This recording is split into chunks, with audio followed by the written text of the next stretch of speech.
એક જિજ્ઞાસા અમને થાય છે કે આપ જ્યારે પંડિતોને મળતા, એમની સાથે વિમર્શ કરતા, તે વિમર્શમાં કેવી ચર્ચાઓ થતી એનો થોડો અમને ચિતાર આપ આપી શકો કે શું વાતો થતી, આપ શું વાત કરતા હતા, એમને શું અનુભવ થતો હતો, એ શું વાત કરતા હતા? ખાસ અક્ષર પુરુષોત્તમ દર્શન અંગે વિદ્વાનો સાથે ચર્ચા જ્યારે થાય તો એ વિમર્શનું પહેલું પાસું એ છે કે પ્રમાણસર કોઈ પણ વસ્તુને પ્રસ્તુત કરવામાં આવે. અક્ષર પુરુષોત્તમ દર્શન એક વૈદિક સનાતન દર્શન છે એ જ્યારે વાત કરીએ છીએ તો પહેલાં એની વૈદિકતા કઈ રીતે પ્રમાણભૂત થાય છે એ અંગે ચર્ચા અમારી થતી હોય છે. પરંતુ જ્યારે પણ વિદ્વાનો સાથે ચર્ચા કરવાની થાય તો આરંભ સ્વામિનારાયણ ભગવાનના વચનામૃતોથી થાય છે. એટલે સ્વામિનારાયણ ભગવાને આપેલો આ વિચાર છે, મૌલિક વિચાર છે, એ વિદ્વાનને સ્પષ્ટ થાય પહેલા. ત્યાર પછી એ જ સિદ્ધાંત શાસ્ત્રોમાં કેવી રીતે છે એની ચર્ચા થાય. જેમ કે હું ભગવદ્ ગીતાનો દાખલો આપું છું.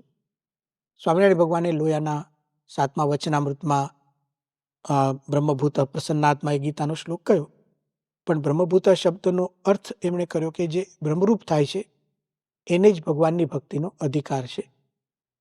હવે આ એક ચર્ચા છે, એક વિમર્શનો વિષય બને છે કે બ્રહ્મરૂપ થવું એટલે શું.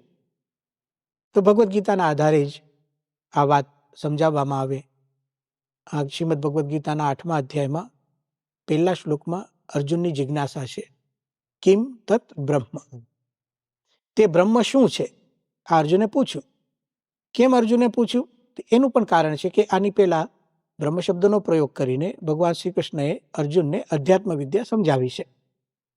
આમ જુઓ તો 7મા શ્લોકના અંતમાં અને લગભગ ઉપાંત્ય શ્લોક છે એની અંદર ભગવાન શ્રી કૃષ્ણ એમ કહે છે કે જરા મરણ મોક્ષાય મામ આશ્રિત્ય યતંતીએ તે બ્રહ્મ તદ વિદુહુ. પણ એવું નથી કે 7મા અધ્યાયના અંતમાં શ્રી કૃષ્ણ ભગવાને બ્રહ્મ શબ્દનો પ્રયોગ કર્યો હોય પહેલી વાર અને અર્જુને તરત પૂછ્યું હોય. બ્રહ્મ શબ્દનો પ્રયોગ તો ભગવદ્ ગીતાની અંદર આ લગભગ ગીતાના બીજા અધ્યાયથી લઈને સળંગ ચાલ્યો આવે છે. અને એની અંદર બીજા અધ્યાયના અંતમાં એટલે કે 72મા શ્લોકમાં એશા બ્રાહ્મી સ્થિતિ પાર્થ એમ કરીને પ્રથમ વખત બ્રહ્મ શબ્દનો પ્રયોગ થયો છે. ત્રીજા અધ્યાયના 15મા શ્લોકમાં પણ તસ્માત સર્વગતમ બ્રહ્મ એમ કરીને બ્રહ્મ શબ્દનો પ્રયોગ છે. ચોથા અધ્યાયના 24મા શ્લોકમાં એક જ શ્લોકની અંદર 6 વખત બ્રહ્મ શબ્દનો પ્રયોગ છે. બ્રહ્માર્પણમ, બ્રહ્મહવિ, બ્રહ્માગ્નો, બ્રહ્મણાહુતમ, બ્રહ્મેવ તેન ગંતવ્યમ, બ્રહ્મકર્મ સમાધિના. આ ચોથા અધ્યાયના 34મા શ્લોકમાં. 5મા અધ્યાયની અંદર આપણે જોઈએ તો 21મો શ્લોક છે. ભગવાન શ્રી કૃષ્ણ ત્યાં કહે છે સ બ્રહ્મ યોગ યુક્તાત્મા સુખમ અક્ષયમ અશ્નુતે. 6ઠા અધ્યાયની અંદર તમે જોશો તો યોગનું વર્ણન છે, ત્યાં યોગીનું વર્ણન છે. એ યોગી છે બ્રહ્મ સંસ્પર્શમ અત્યંતમ સુખમ અશ્નુતે. જે યોગી છે બ્રહ્મના સ્પર્શવાળું અલૌકિક અત્યંત સુખ પ્રાપ્ત કરે છે. અને 7મા અધ્યાયમાં ફરી બ્રહ્મ શબ્દ પ્રયોગ થયો. અર્જુને પ્રશ્ન પૂછ્યો 8મા અધ્યાયના પહેલા શ્લોકમાં, તત બ્રહ્મ કિમ. તો એ બ્રહ્મ શબ્દથી તમે કહેવા શું માગો છો?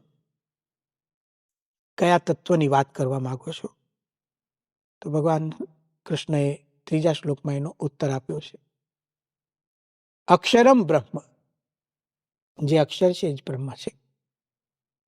હવે જુઓ, બ્રહ્મ શબ્દના પર્યાય તરીકે અક્ષર શબ્દ આવ્યો. એ અક્ષર કેવું છે એ ભગવાન શ્રી કૃષ્ણ ત્યાં જ 11મા શ્લોકમાં વર્ણવે છે.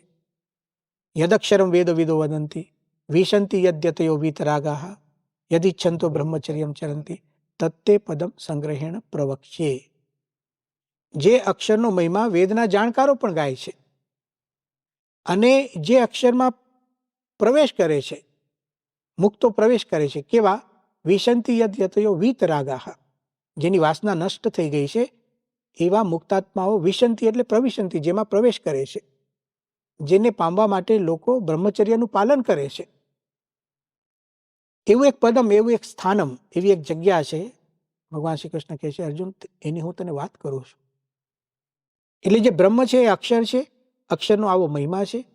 અને પછી 21મા શ્લોકમાં સ્પષ્ટ કર્યું કે ભગવાનને રહેવાનું ધામ છે. અવ્યક્તો અક્ષર ઇત્યુક્તઃ તમ આહુઃ પરમામ ગતિમ યમ પ્રાપ્ય ન નિવર્તન્તે તદ ધામ પરમ મમ. જે અક્ષર છે એ એક પરમ ગતિ છે, એને પામેલો કોઈ પાછો પડતો નથી. જે નિષ્કુળાન સ્વામી આ જ વાતને મૂકી. જેહ ધામને પામીને પ્રાણી, જેહ ધામને પામીને પ્રાણી, પાછું પડવાનું નથી રે. સર્વોપર્ય છે સુખની ખાણી, કેવું કહીએ તેને કથી રે. અને મહારાજે આપેલા દ્રષ્ટિકોણના આધારે કે જે ધામને પામીને પ્રાણી પાછું પડવાનું નથી રે, આ ભગવદ્ ગીતા જે વાત કરે છે એ વાત મૂકે છે ત્યાં. આ 8મા અધ્યાયની અંદર વાત આવી.